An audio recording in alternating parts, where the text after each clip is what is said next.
আমাদের এই জন্মস্থানে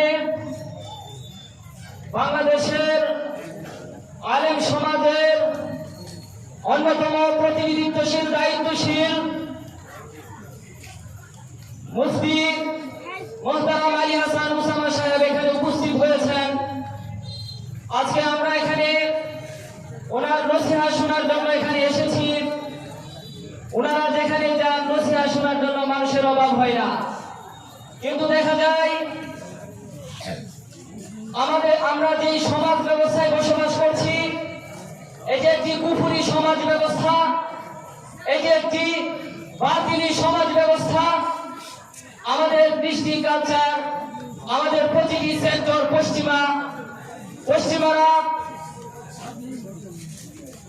তারা জাল পেতেছে এবং সেটার মধ্যে আমরা প্রতিনিয়তই পা দিচ্ছি। মুহতারাম হাজিরিন, আজকে আমরা উলামায়ে কেরামকে শুধুমাত্র ওয়াজ নসিহত মসজিদ মাদ্রাসা একটি শুধুমাত্র সংকীর্ণ কিছু জায়গায় দেখতে অভ্যস্ত হয়ে গিয়েছি। মুহতারাম হাজিরিন, আগামী দিনে এদেশে উলামায়ে কেরাম নেতৃত্ব দিবেন। আগামী দিনে উলামায়ে কেরামের নেতৃত্বে এদেশে সরকার গঠন হবে। আগামী দিনে উলামায়ে কেরামের নেতৃত্বে এদেশের সংসদ পরিচালনা হবে। আগামী দিনে বাংলাদেশের প্রতিটি সেক্টর উলামায়ে কেরামের তত্ত্বাবধানে পরিচালিত হবে ইনশাআল্লাহ। শুধুমাত্র হুজুরদের কাছ থেকে মাদ্রাসার মসজিদ এতটুকুর মধ্যে সীমাবদ্ধ থাকবো না ইনশাআল্লাহ।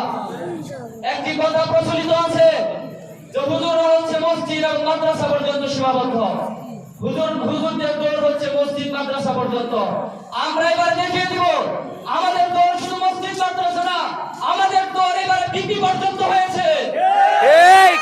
গতকালকে আমরা দেখেছি ডাকসু নির্বাচন হয়েছে। প্রাচ্যের অক্সফোর্ড খ্যাত ঢাকা ইউনিভার্সিটি, বাংলাদেশের সবচেয়ে বড় বিদ্যাপীঠ, যেখানে বাংলাদেশের সবচেয়ে বড় বড় বুদ্ধিজীবী মেধাবীদের স্থান ঢাকা ইউনিভার্সিটি, সেখানে আমরা জানি যে বাংলা সেকু নাস্তিকবাদী একটি শক্তি সেটাকে কাবু করে রেখেছিল।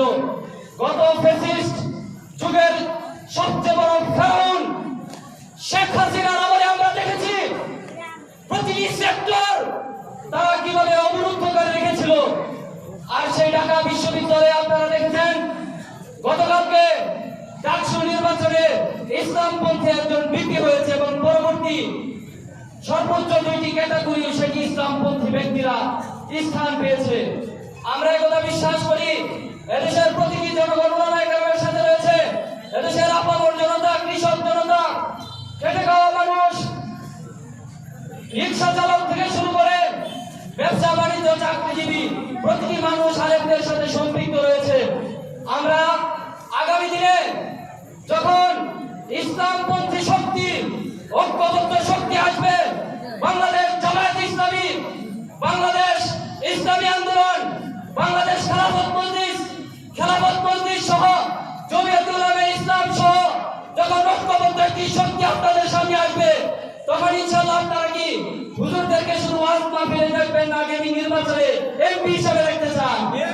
এমপি হিসেবে এই যে আমাদের মুহতারাম মুফতি আলী হাসান উসামা সাহেব, উনি আপনাদের সারা দেশে উনি ওয়াজ নসিহত করেছেন।